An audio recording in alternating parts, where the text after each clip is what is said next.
Party కార్యకర్తలు, ప్రభుత్వ ఉద్యోగులు, ఉపాధ్యాయులు, పాత్రికేయులపైన గత వైకాపా ప్రభుత్వం పెట్టిన అక్రమ కేసుల్ని వీలైనంత త్వరగా తొలగించేందుకు కార్యాచరణ సిద్ధం చేయాలని తెదేపా పొలిట్ బ్యూరో నిర్ణయించింది.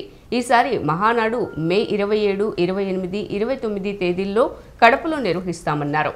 ఈ మహానాడులో పార్టీ జాతీయ అధ్యక్షుడి ఎన్నిక ఉంటుందని పేర్కొన్నారు. ముఖ్యమంత్రి చంద్రబాబు అధ్యక్షతన పొలిట్ బ్యూరో సమావేశం తెలుగుదేశం పార్టీ కేంద్ర కార్యాలయంలో 4.5 గంటల పాటు జరిగింది. పార్టీ మేనిఫెస్టోలో ఇచ్చిన హామీల అమలు, సంస్థాగత అంశాలపై సుదీర్ఘ చర్చ జరిగింది. చంద్రబాబు 1:40 నిమిషాల పాటు పార్టీ మేనిఫెస్టోలోని ప్రతి అంశాన్ని చదువుతూ వాటిలో ఎన్ని అమలయ్యాయి, మిగతా వాటిని ఎప్పటికీ అమలు చేయనున్నారు అని సమీక్షించారు. ఈ హామీల్లో ఇప్పటి వరకు 60% పైగా అమలు చేశామని చెప్పారు. అమరావతి, పోలవరం, విశాఖ ఉక్కు కర్మాగారానికి నిధులిచ్చిన కేంద్రానికి వాటిని సాధించిన చంద్రబాబుకు పొలిట్ బ్యూరో ధన్యవాదాలు తెలిపింది. పార్టీ చరిత్రలో మొదటిసారి సభ్యత్వాలు 1 కోటి దాటేలా కృషి చేసిన లోకేష్ను అభినందించారు. బాలకృష్ణతో పాటు పద్మ పురస్కారాలకు ఎంపికైన తెలుగువారికి అభినందనలు తెలిపారు. ఈసారి మహానాడు మే 27, 28, 29 తేదీల్లో నిర్వహిస్తామని అన్నారు. రెండో రోజు పార్టీ జాతీయ అధ్యక్షుని ఎన్నిక, మూడో రోజు భారీ బహిరంగ సభ నిర్వహిస్తారని పేర్కొన్నారు. రాష్ట్ర విభజన తర్వాత ఇంతవరకు రాయలసీమలో మహానాడు జరగలేదు కాబట్టి ఈసారి కడపలో నిర్వహించాలని నిర్ణయం తీసుకున్నారు. ప్రతి 60 కుటుంబాలకు పార్టీ తరపున ఒక సాధికార సారథి నియమిస్తామని తెలిపారు. కుటుంబ సాధికార సారథులు యూత్ క్లస్టర్ యూనిట్ల ఇన్ఛార్జీల నియామక ప్రక్రియ ఫిబ్రవరి 6న ప్రారంభించనున్నట్లు పేర్కొన్నారు.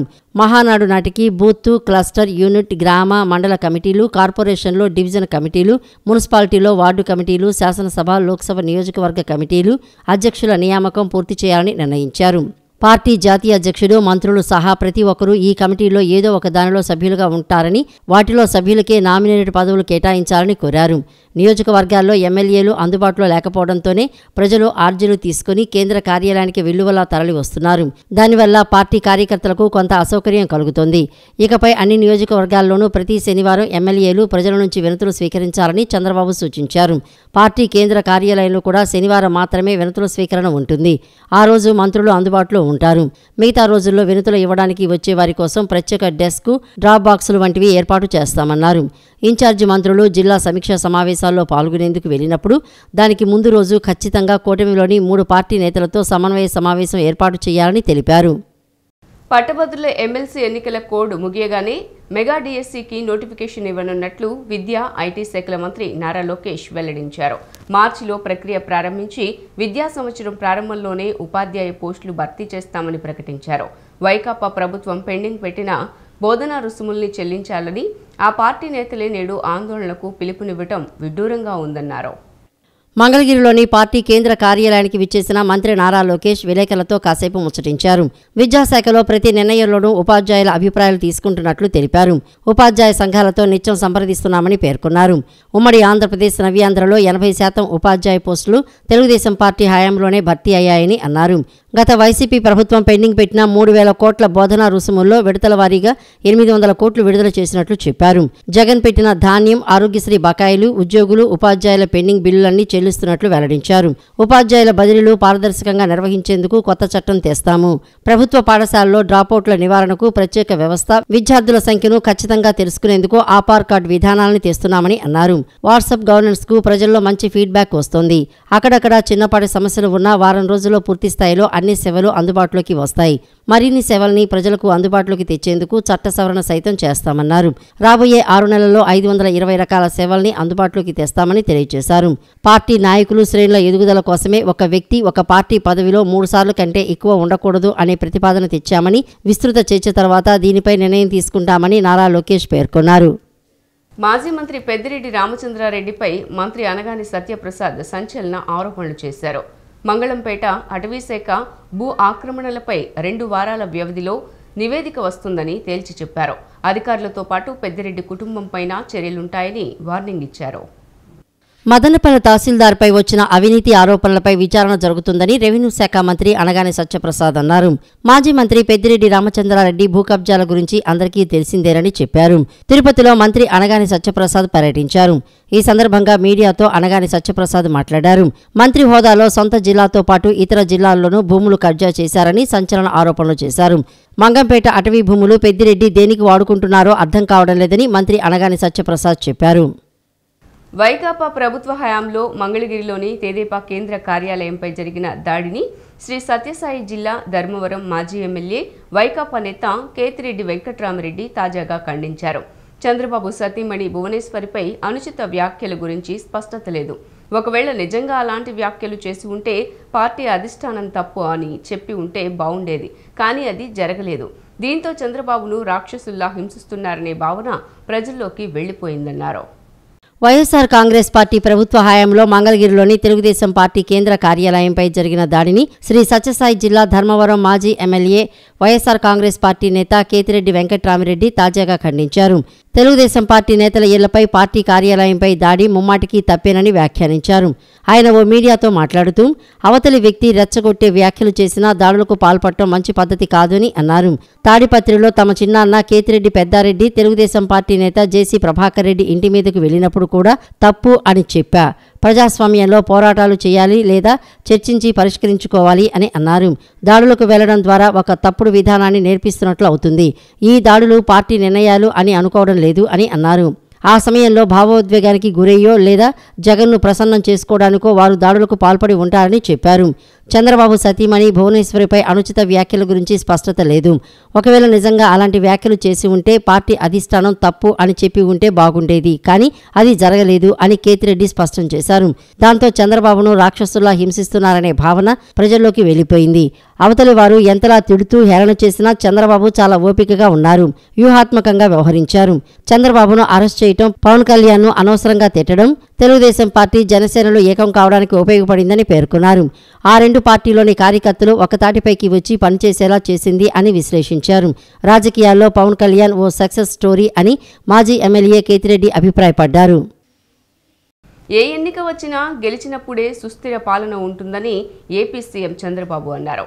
ఎమ్మెల్సీ ఎన్నికల్లో అభ్యర్థుల విజయానికి ఎన్డీఏ పక్షాలు సమన్వయ సమావేశాలు ఏర్పాటు చేసుకుని పనిచేయాలన్నారు.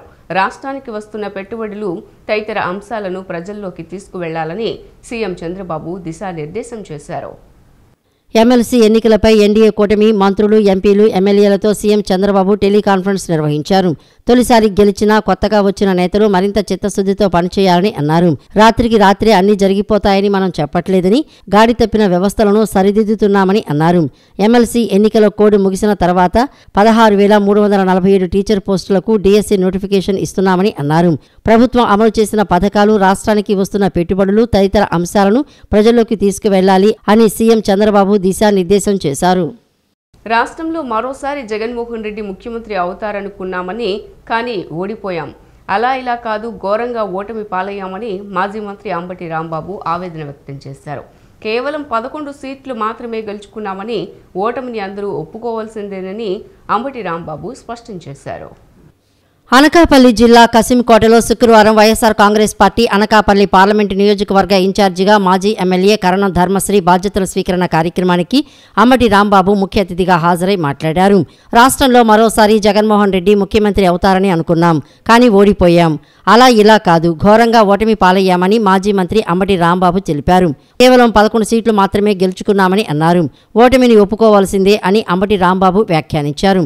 వైఎస్ఆర్ కాంగ్రెస్ పార్టీకి 11 సీట్లు ఎందుకు వచ్చాయో అర్థం కాలేదన్నారు. పోనీ మనకు అర్థం కాలేదంటే పర్వాలేదు, కూటమికి 164 సీట్లు ఎందుకు వచ్చాయో వారికి అర్థం కాలేదని అంబటి రాంబాబు వ్యాఖ్యానించారు.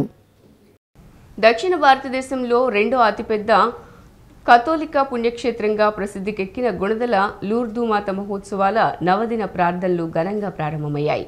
మేరీమాత తిరునాళ్ల సందర్భంగా భక్తులు పెద్ద సంఖ్యలో తరలివచ్చి మేరీమాత, యేసు ప్రభు శిలువను దర్శించుకుని ప్రత్యేక ప్రార్థనలు చేస్తే తప్పకుండా కరుణామయుడు అనుగ్రహం పొందగలరని తెలిపారు. నగరంలోని గుణదల మేరీమాత పుణ్యక్షేత్రంలో విజయవాడ కథోలిక పీఠం bishop Telagathoti Joseph Rajarao, Monsignor father Muvvala Prasad, general father Mesapam Gabriel, పుణ్యక్షేత్రం rector Eliyeti William Jayaraju Swami, diocese education desk director father Kolakani Marianna, social service centre director father Thota Sunil రాజు తదితర గురువులు పుణ్యక్షేత్రం ప్రధాన చర్చి వద్ద ఈ నెల 9, 10, 11 తేదీల్లో జరిగే గుణదల మహోత్సవాలకు సంబంధించిన మరియమాత పతాకాన్ని ఆవిష్కరించారు. ఈ సందర్భంగా తెలగతోటి జోసెఫ్ రాజారావు భక్తులకు సందేశమిస్తూ జగద్గురువులు పరిశుద్ధ పోప్ ఫ్రాన్సిస్ 2025 సంవత్సరాన్ని జూబ్లీ సంవత్సరంగా ప్రకటించడం జరిగిందన్నారు. దేవుని రక్షణ ప్రణాళికను కొనసాగించడానికి మరియమాతను దేవుని తల్లిగా ఎన్నుకోవడం జరిగిందన్నారు. స్త్రీలందరిలో మరియమాత ధన్యురాలని తెలిపారు. క్రీస్తు తల్లి అయిన మరియమాతను గౌరవిస్తే దేవుని అనుగ్రహం తప్పక లభిస్తుందని చెప్పారు. మరియ తల్లి మధ్యత్వ ప్రార్థన ద్వారా దేవుని చేరుకోవచ్చని వివరించారు. గత సంవత్సరం గుణదల మాత 100 సంవత్సరాల మహోత్సవాలను దిగ్విజయంగా నిర్వహించడం జరిగిందన్నారు. ఈ సంవత్సరం జరిగే 101వ గుణదల మాత మహోత్సవాలు కూడా భక్తులు భక్తి శ్రద్ధలతో జరుపుకుని దిగ్విజయం చేయాలని కోరారు. పరలోక రాజ్యం ప్రవేశం కల్పించుటకు నీ ఏకైక కుమారుని ఈ లోకానికి పంప చిత్తగించినవి. నీ కుమారుడు అనేక శ్రమలను అనుభవించి మరణించి పునరుత్థానుడై ఈ లోకానికి రక్షకుడైనాడు. ఈ పతాక ఆవిష్కరణ చీకటిపై వెలుగు సాధించిన విజయాన్ని సూచిస్తుంది. గుణదల మాత పుణ్యక్షేత్ర పండుగ కార్యక్రమాలను నవదిన ప్రార్థనల ద్వారా ప్రారంభించుతున్న ఈ సందర్భంలో మేము ఎగురవేయుచున్న ఈ పతాకము సాతానుపై దేవుని విజయ సూచికగా ఎగురుచు ఈ పండుగకు అందరినీ ఆహ్వానించునుగాక. ఇతరులు ప్రాయశ్చిత్తం చేయడం కోసం మరియు ఇటువంటి అవసరాలను బట్టి ఈ పుణ్యయాత్రలు పుణ్యక్షేత్రానికి చేస్తూ ఉంటారు. ఒక పుణ్యయాత్ర భక్తితో నిర్వహించే ఒక పుణ్యకార్యం. ఈ విశ్వాస ప్రయాణం వలన మనకు కనువింపు కలుగుతుంది, మనకు ఆత్మజ్ఞానాన్ని కలుగజేస్తుంది. పుణ్యక్షేత్రాలకు యాత్రలు అనేవి మనందరినీ దేవుని చెంతకు ఆకర్షించే సాధనలు అనేది స్పష్టం చేస్తున్నాయి. కాబట్టి మనం ఎందుకు వస్తున్నాం? ఈ పుణ్యక్షేత్రానికి దేవునికి చేరువవడానికి వస్తున్నాం. అది ఇక్కడ మరియ తల్లి ద్వారా జరుగుతుంది. విజయవాడ కథోలిక పీఠం మోన్సోన్యూర్ ఫాదర్ మువ్వల ప్రసాద్, పుణ్యక్షేత్రం రెక్టర్ ఎలియేటి విలియం జయరాజు స్వామి సంయుక్తంగా మాట్లాడుతూ గుణదల లూర్దుమాత దర్శనం భాగ్యం పొందిన భక్తులకు వరాలు లభిస్తాయని అన్నారు. 9 రోజుల పాటు జరిగే నవదిన ప్రార్థనలో లూర్దుమాత తిరునాళ్లకు భక్తులను సంసిద్ధులను చేయటం జరుగుతుందన్నారు. క్రైస్తవ సోదరులు అనేక మంది ప్రజానీకం ఈ తల్లి దగ్గరకు రావడం, ఆమె యొక్క ప్రోత్సాహము ప్రోద్బలము చేత లోక రక్షకుడు శిలువ మీద తన రక్తాన్ని ప్రోక్షించి మన పాప పరిహారాన్ని చేసినటువంటి ఆ శిలువ దగ్గరకు నడిపించటం ఆమెలో ఉన్నటువంటి గొప్ప విశిష్టత. రాష్ట్ర రాజధాని పరిధిలోని మంగళగిరి రూపురేఖలు మారుతున్నాయి. త్వరలో దేశంలోనే అతిపెద్ద గోల్డ్ హబ్ ఏర్పాటుకు రాష్ట్ర ప్రభుత్వం సన్నాహాలు చేస్తోంది. రాష్ట్ర రాజధాని పరిధిలోని మంగళగిరి రూపురేఖలు మారుతున్నాయి. ఇప్పటికే ఎయిమ్స్, ప్రముఖ విద్యా సంస్థలు, పలు ప్రభుత్వ కార్యాలయాలు, ఇతర సంస్థలు ఇక్కడ కొలువు తీరాయి. త్వరలో దేశంలోనే అతిపెద్ద గోల్డ్ హబ్ ఏర్పాటుకు రాష్ట్ర ప్రభుత్వం సన్నాహాలు చేస్తోంది. దేశంలో నవీ ముంబైతో పాటు కోల్కతా, కోయంబత్తూరు వంటి నగరాల్లో ఇలాంటి జ్యువెలరీ పార్కులు ఉన్నాయి. వీటిలో ముంబైలోని జ్యువెలరీ పార్కు వ్యాపార రీత్యా అతిపెద్ద వాణిజ్య కేంద్రంగా వెలుగొందుతోంది. 50,000 కోట్ల పెట్టుబడులతో దాదాపు 1,00,000 మందికి ఉపాధి కల్పిస్తోంది. ముంబైలోని జ్యువెలరీ పార్కుకు ధీటుగా మంగళగిరిలో అతిపెద్ద జెమ్స్ అండ్ జ్యువెలరీ పార్కు ఏర్పాటు చేయాలని మంత్రి నారా లోకేష్ పట్టుదలగా ఉన్నారు. లోకేష్ ప్రాతినిధ్యం వహిస్తున్న మంగళగిరిలో గోల్డ్ హబ్ నిర్మాణానికి వేగంగా కసరత్తు చేస్తున్నారు. ఈ ప్రాంతంలో స్వర్ణకార వృత్తిదారులు గణనీయంగా ఉండటంతో ఆయన ఎన్నికల సమయంలో ఈ హామీ ఇచ్చారు. స్వర్ణకారులకు చేతి నిండా పని ఉండేలా చేయడంతో పాటు ఆర్థికంగా ఉన్నత స్థాయికి చేరుకునేందుకు తగిన చర్యలు చేపడతామని చెప్పారు. మంత్రిగా బాధ్యతలు చేపట్టిన తొలి రోజు నుంచే ఈ దిశగా కార్యాచరణ మొదలుపెట్టారు.